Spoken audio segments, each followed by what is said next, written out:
Walk into the clubhouse at the Farms Golf Club in Rancho Santa Fe today, and you will notice a glaring void on the main wall.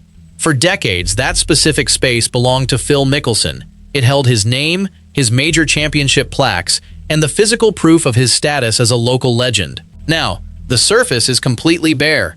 The memorabilia was stripped away overnight, leaving behind nothing but empty nails and fresh paint. This is not a routine renovation. Private venues update their decor all the time, yet they never quietly erase a founding member's entire legacy without issuing a single public statement. Mickelson practically built his home game on these grounds. He hosted pro-ams here, practiced on these exact fairways, and treated this specific locker room as his personal sanctuary. To see his physical history wiped out so suddenly sends a massive shockwave through the golf world. It signals a total, uncompromising severing of ties by an institution that previously celebrated him. Such a ruthless erasure usually follows a massive public scandal, yet the board of directors kept this entire process completely hidden from the press. I believe the venue had to act this fast to protect their staff, so drop your thoughts below if you agree and hit subscribe for more unfiltered golf news. The silence from the boardroom was deafening, yet the real story did not start with a formal letter. It started out on the grass, in the middle of a competitive round, when officials made a sudden decision that forced him to walk off the course before finishing his game. That mid-round intervention remains the most shocking part of this entire saga, setting off a chain of events that nobody saw coming. Picture the exact moment that intervention happened out on the fairway. Mickelson was focused entirely on his next shot and the rhythm of his game. Club officials approached him directly on the grass. They did not wait for him to finish the hole. Management did not ask him to meet them in the locker room later.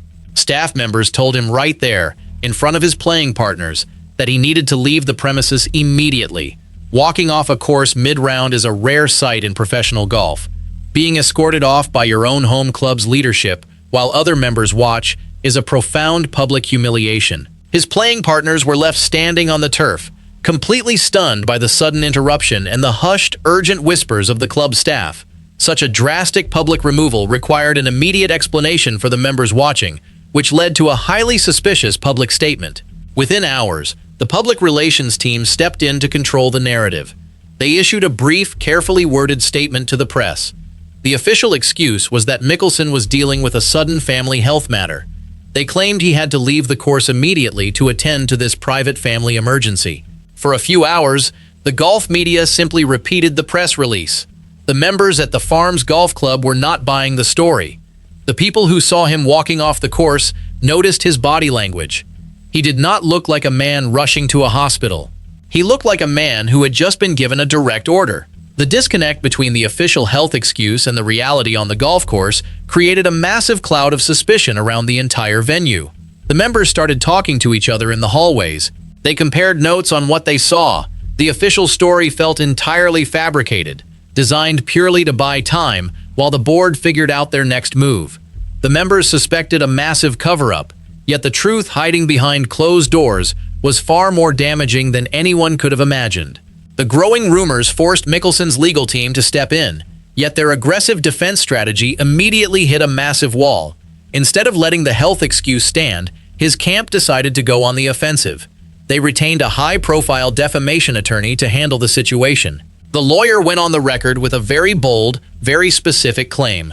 They stated that the description of the events leading to his ejection was completely false. More importantly, the legal team claimed that objective video evidence would completely contradict the club's narrative. They promised that the footage would clear his name and prove that the mid-round ejection was entirely unjustified. This was a massive escalation. It turned a quiet clubhouse issue into a potential legal war. The golf world stopped talking about his golf game and started watching this legal standoff unfold. A defamation lawsuit against a private country club is incredibly rare. It signaled that Mickelson's camp was willing to spend whatever money was necessary to protect his reputation and force the club to retract whatever claims they were making behind closed doors. The lawyer promised undeniable video proof, yet the club's security team had a very different reality to present to the board. The club's leadership did not back down in the face of the legal threat. They issued a cold, hard, and highly specific response to the defamation claims. They stated clearly that there were no cameras in the specific area where the alleged incident took place. The promised video evidence simply did not exist. This completely changed the dynamic of the standoff. It was no longer just a dispute over a mid-round ejection. It was a direct conflict over basic facts. The legal team was threatening a lawsuit based on footage that the club confirmed was never recorded. This realization forced the board of directors to look inward and make a final, irreversible decision about his status at the venue. The legal defense had collapsed in real time. The board now knew that the only way to resolve the situation was to make a final ruling on his membership. They could not rely on outside evidence. They had to rely entirely on the internal reports and the testimonies of their own staff. This realization forced the board of directors to look inward and make a final, irreversible decision about his status at the venue. The board retreated behind locked doors, leaving the entire golf world to wonder what specific violation could justify erasing a legend. To understand why this specific cover-up caused such a massive shockwave, you have to understand the unique status of the Farms Golf Club in Rancho Santa Fe. This is not just a standard country club where wealthy players pay a monthly fee to play on the weekend. This is Mickelson's personal home base. He practically built his local game on these exact grounds. He hosted his own Pro-Am events here, practiced on these fairways for decades, and treated this specific locker room as his private sanctuary. The clubhouse walls were essentially a museum dedicated to his career. Losing a standard PGA Tour fine is just a business expense for a player of his financial stature. Losing a suspension from a tournament is just a minor scheduling conflict. Having your physical legacy wiped out by your own home club is a total social and institutional exile. The members were left whispering in the hallways, looking at the empty spaces on the wall, wondering what on earth could possibly justify erasing a six-time major champion from his own sanctuary. That social exile was severe enough on its own, yet the physical erasure of his legacy was about to deliver the final blow. The board finally emerged from their closed-door session, and the decision they made was absolute. They did not issue a suspension. They did not ask for a leave of absence. They completely terminated his longtime membership. The catalyst for this extreme action was finally revealed to the senior staff. A single, immediate report made by a female clubhouse staff member had set the entire process in motion. The employee experienced an encounter with Mickelson just prior to his tee time. Her daily duties kept her in direct contact with the membership, making the interaction impossible to ignore. She reported an incident of non-consensual and inappropriate physical contact. Details of that specific physical interaction remain heavily guarded by the club's legal team. The timeline of her response, however, is crystal clear. Going straight to senior management the moment it happened showed zero hesitation. Bringing such an accusation against a six-time major champion carries immense personal and professional risk. The staff member had to weigh her own safety and career against the sheer power of a golf legend. Knowing exactly what accusing a legendary member would mean for her own livelihood made the choice even harder. Her decision to speak up instantly forced the club's hand. Management could not simply sweep the allegation under the rug. They had a strict zero-tolerance policy regarding member-staff interactions. They had a legal and ethical obligation to investigate a hostile work environment claim on the spot. Her swift report forced the board into an impossible corner, leaving them with only one extreme option to protect their employee. The board's decision to terminate his membership was the direct result of that zero-tolerance policy. They prioritized the safety and dignity of their staff over the reputation of a founding member. This is the core reason why the memorabilia was removed without warning. The club could not allow a member accused of such severe misconduct to remain on the premises, let alone have his legacy celebrated on the clubhouse walls. The physical removal of the trophies was not an act of petty revenge. It was a mandatory enforcement of their internal rules. The plaques, the nameplates, and the championship records were taken down by the maintenance staff immediately following the termination notice. They were placed into storage, completely removed from public view. The wall that once celebrated his greatest achievements was painted over, erasing even the physical marks where the heavy frames used to hang.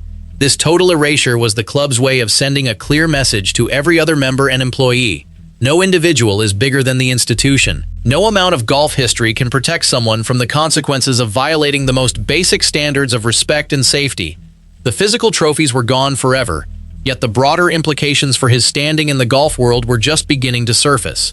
If you want to stay updated on every major shift in professional golf, make sure you subscribe to the channel right now. The golf world reacted to this news with a mixture of shock and quiet understanding. The media initially focused on the legal threats and the fake health excuse. Once the true nature of the allegation became known, the narrative shifted entirely.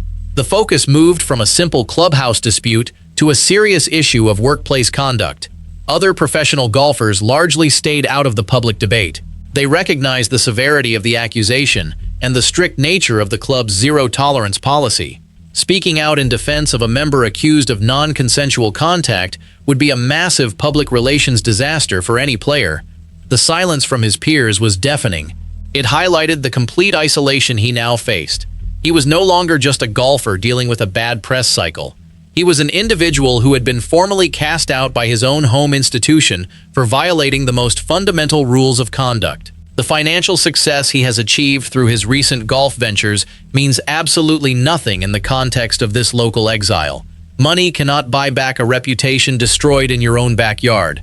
The members of the Farms Golf Club will never look at him the same way again. The trust that took decades to build was broken in a single afternoon. His peers remained completely silent, yet the psychological impact of this total erasure was something he would have to face every single day. The psychological impact of this event cannot be overstated. Mickelson has always thrived on the support of the crowds and the respect of his peers. He built his entire brand around being a fan favorite and a local hero in his home state.